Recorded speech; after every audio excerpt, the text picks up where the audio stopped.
Hello, my name is Ethan. I'm a part of Team 40, and we're going to be building an air compressor today for our thermodynamics summer 2018 class.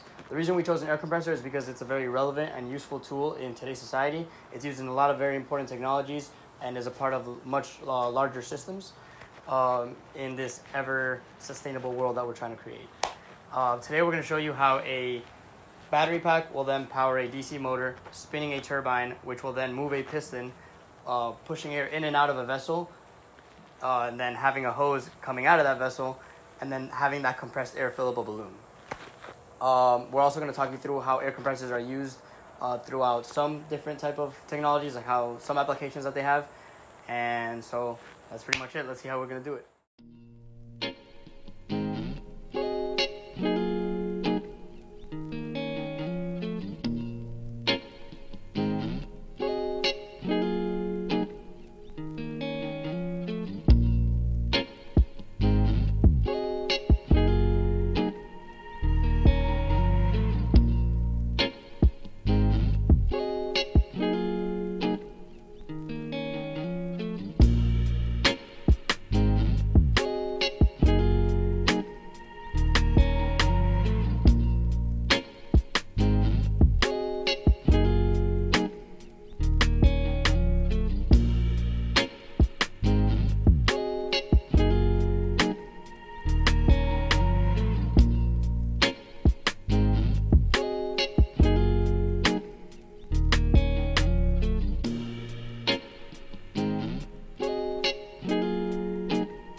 So this is our air compressor.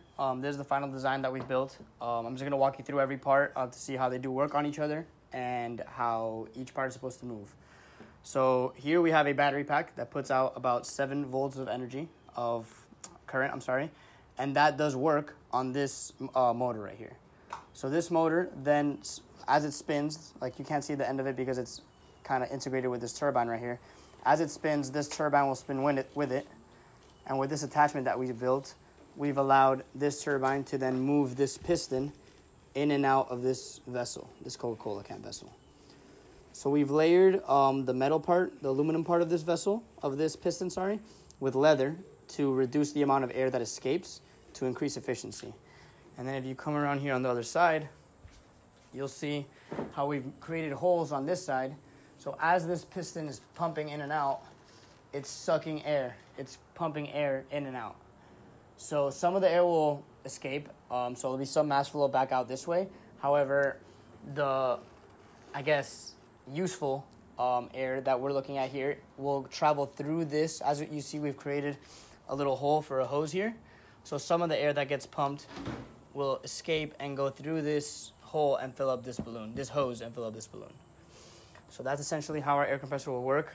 There's a lot of different designs for air compressors throughout the world, for different applications, for different kind of definitions of efficiency, whatever you're trying to look for. But ours is designed to just fill up this balloon.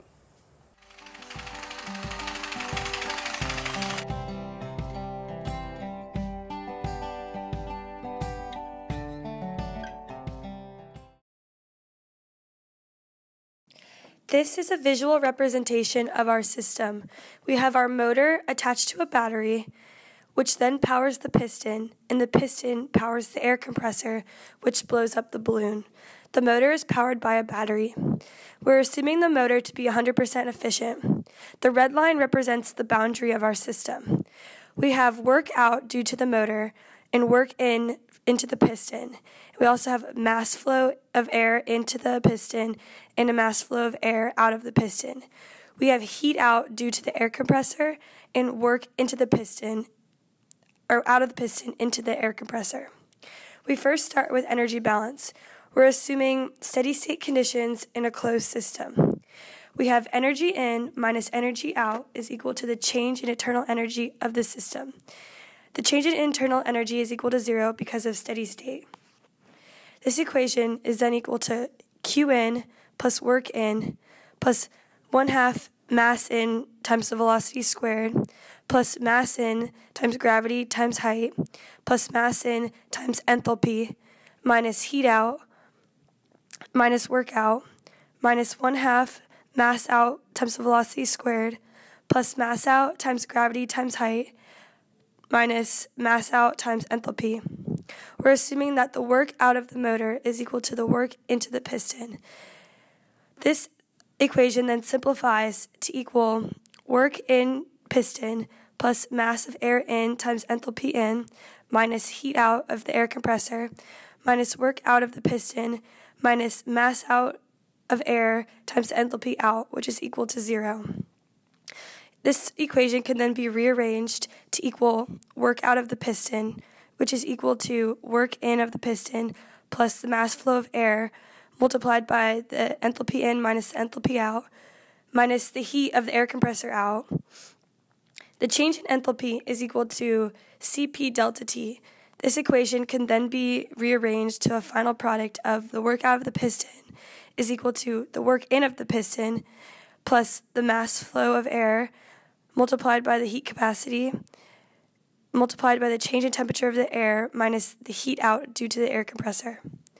We can then do entropy balance on the system. This equation is entropy in minus entropy out plus entropy generated is equal to change in entropy of the system. This is equal to 0 due to steady state conditions. This equation can then be written as heat in over the boundary temperature in plus mass in times entropy in minus heat out over boundary temperature out plus mass out times entropy out plus entropy generated is equal to 0. This equation can be arranged to get entropy generated, which is equal to heat out of the air compressor over the boundary temperature out plus the mass flow rate of air multiplied by entropy out minus entropy in. That can be simplified further, but for this project, we're just keeping it as is. So we have here a real-life example of an air compressor. This is used to put in a fish bucket when you're catching fish to keep the water oxygenated. Once you open it up, you're able to see a small-scale representation of what we have designed before. You have the power source coming from 2 AA batteries and a smaller DC motor that operates and again is connected to the piston. And once you turn this on, this piston is able to move up and down and outputs air through the top hole. Once you turn it on, you're able to see the piston moving up and down, and that generates an output of air coming out the top, a much smaller amount than our previous air compressor. But this is a simple real-life world application of it. With our project, we built an air compressor. The system of an air compressor is used in various appliances, such as tire inflators, paintball guns, and pressure washers. One major key for an air pressure machine to work the way it does is the operation of the piston component within it. In the picture shown, you can see a piston and the inner workings of it. And much like the device we built, you can see how the piston operates and where the motor will be used to activate the crankshaft, which then will enable the piston to operate in a way to compress air back and forth. So once the motor begins to run and the crankshaft starts, the piston begins to compress air back and forth. In doing so, it moves the air through funnels, tubes, like our project, in the direction of the balloon, which then inflates the balloon. So this basic operation of this piston moving air is how you can begin to have the system of an air compressor work the way it does. Air compressors are used in a variety of industries to provide compressed and pressurized air for many applications. These devices are now even used to power construction and manufacturing equipment and to drive control system valves. Earliest compressors were much less versatile.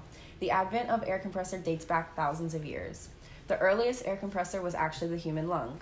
Since the human body can exhale oxygen, people once used their breaths to stoke fires. The trend of providing our own air pressure faded around 3000 BC as the practice of metallurgy became prevalent. Metalsmiths were melting down various materials such as gold and copper, and they soon realized that higher temperatures were needed.